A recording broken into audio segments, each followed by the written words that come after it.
declaramos que el venerable siervo de Dios, Seferino Namuncurá, en adelante llevará el nombre de Beato.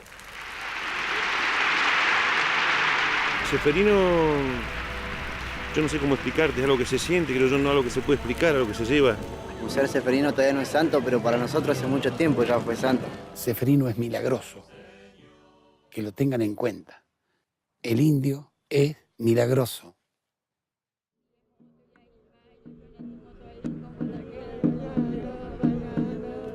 El hecho de haberse juntado ustedes es un avance muy importante y creo que es un momento histórico en la que cada uno de nosotros va a dar su opinión para que sepa el mundo entero qué ha hecho con nosotros la llegada del Winca y específicamente qué ha hecho la iglesia. Yo soy el camino firme, yo soy la vida y la verdad. La iglesia en este caminar siente esta responsabilidad, esta misión que le ha confiado Jesús de llevar el Evangelio, llevar su buena noticia a todas las culturas, a todos los pueblos. Esta es la luz de Cristo, yo la haré brillar. Esta es la luz de... San José, San Juan, San Pedro, todo el nombre de la persona es santo. ¿Y por qué va a ser santo? Si es un nombre.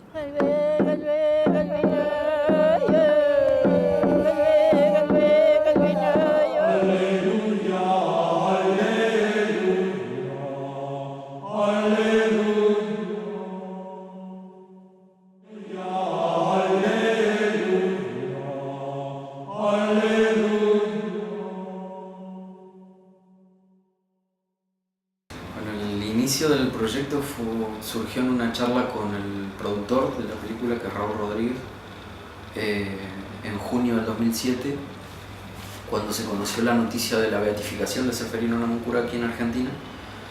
En esa charla hablamos de los motivos, de por qué, de los pueblos originarios, de que era mapuche.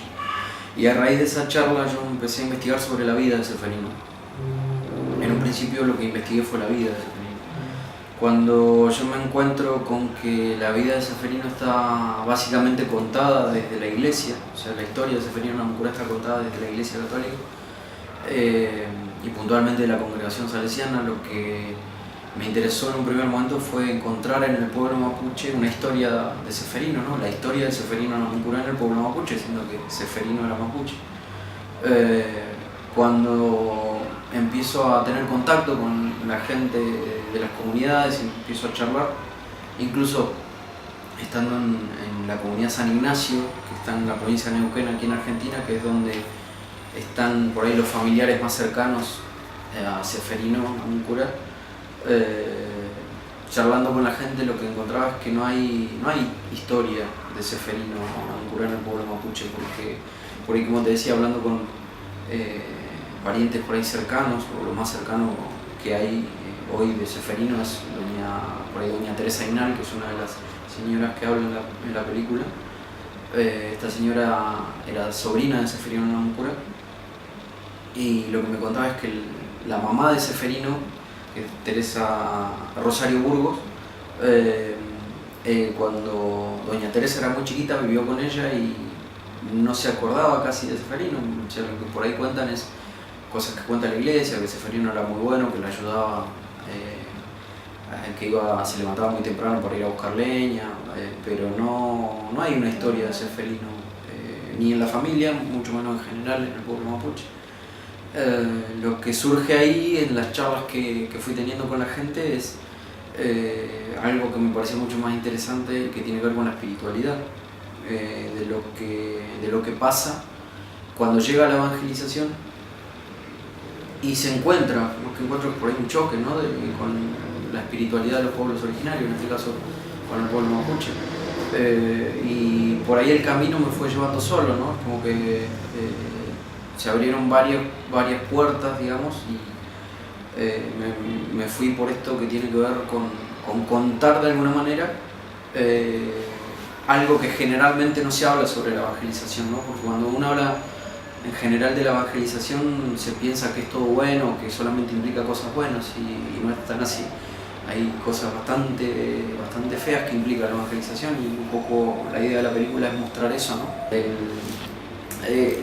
El tema es complicado, o sea, una de las cosas que hicieron que sea tanto tiempo es el que la gente te hable de la espiritualidad no es fácil.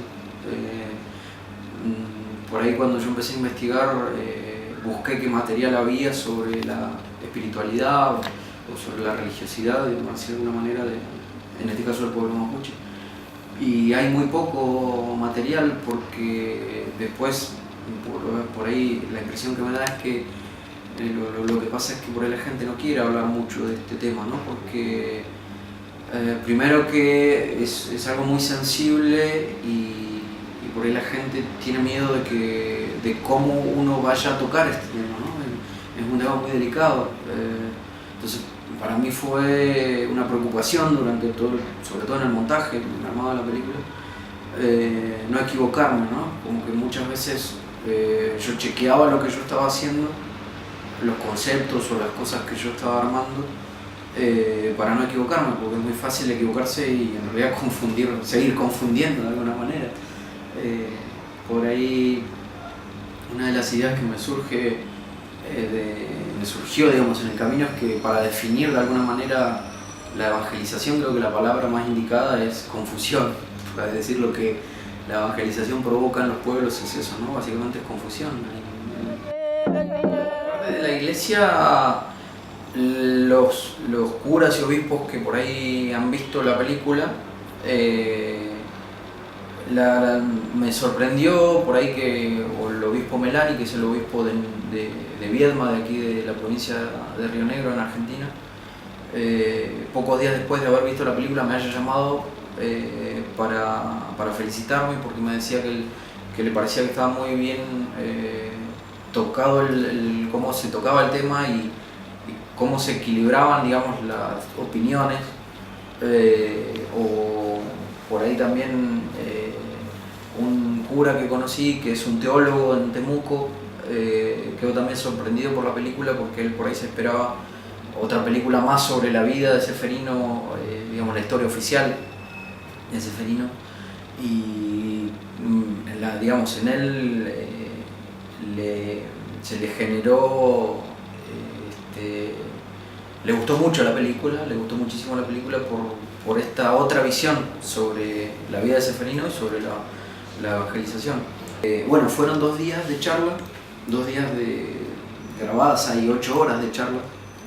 De esas 8 horas hay fragmentos nada más en la película, en las que yo, digamos, durante la reunión casi no sabía lo que estaban hablando, porque la mayoría del tiempo se habla en mapuzungún.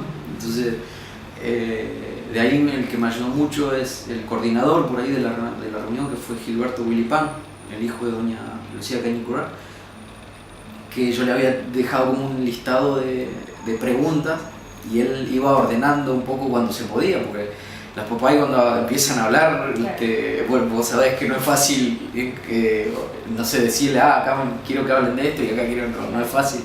Entonces, bueno, fue todo un trabajo también la traducción, ¿no? Porque cuando ellas hablan y hablan rápido, no es fácil de entender para los mismos hablantes de mapuzungún. Por ello el primer proceso que lo iniciamos de traducción con Tulio Cañumil, que vive aquí en Buenos Aires, es un maestro de mapuzungún. Lo que pasa es que Tulio había cosas en donde la oreja no interpretaba por ahí con la velocidad con la que hablaban las papás. Y bueno, ahí tuvimos varios meses también buscando a otra persona y ahí encontramos a Kuruwanchu, que fue quien nos ayudó en las últimas, digamos, en los análisis finales, ¿no?, de la traducción, para entender exactamente qué era lo que se estaba diciendo, que fue también un trabajo largo. Primero tenía que explicarles quién era yo, por qué estaba haciendo lo que estaba haciendo, para qué lo iba a hacer, Y bueno, eso llevó a todo un proceso, ¿no? de charlas con ellas. Y bueno, una vez que se generó un poco esa confianza y que empezaban por ahí a permitirse, digamos, hablar sobre estas cosas, también lo que pasaba era que por ahí ellas no se animaban a hablar solas de esto. Me decían que por ahí ellas podrían hablar pero con otras, como que querían estar como apoyadas o como contenidas, no de a una. Y de ahí fue como que surgió esta idea de poder llegar a concretar una reunión que fue muy complicado, pero bueno, la pudimos hacer y en realidad creo que es el corazón por ahí de la película, ¿no? A ver, lo más difícil del rodaje, de la grabación de la película fue la reunión de las Pillancuse. Más allá de que llevó un año poder hacerla, cuando se generó y estábamos ahí, por eso agradezco mucho la ayuda de Gilberto, que fue como el coordinador, porque yo en realidad hice todo, o hicimos desde la producción, para que se genere esa reunión. Pero una vez que la reunión estaba y que las papayas estaban hablando, yo ya como que perdía el control de lo que iba a pasar, porque bueno, también ellas hablaban en Mapuzungún, yo ni siquiera sabía lo que estaban hablando muchas veces. Entonces fue como muy desde la cabeza, ¿no? Una tensión muy fuerte en todo ese momento, esos 2 días de la reunión, porque yo no sabía después cómo iba a cortar ese material. Entonces eso fue difícil. La realización de la película llevó 5 años. Empezamos, como te decía, desde el origen del proyecto, que fue en junio del 2007. El primer viaje fue en agosto del 2007 y yo terminé de editar la película en noviembre del 2011. Sí, fueron 5 años de trabajo, fue un camino bastante largo.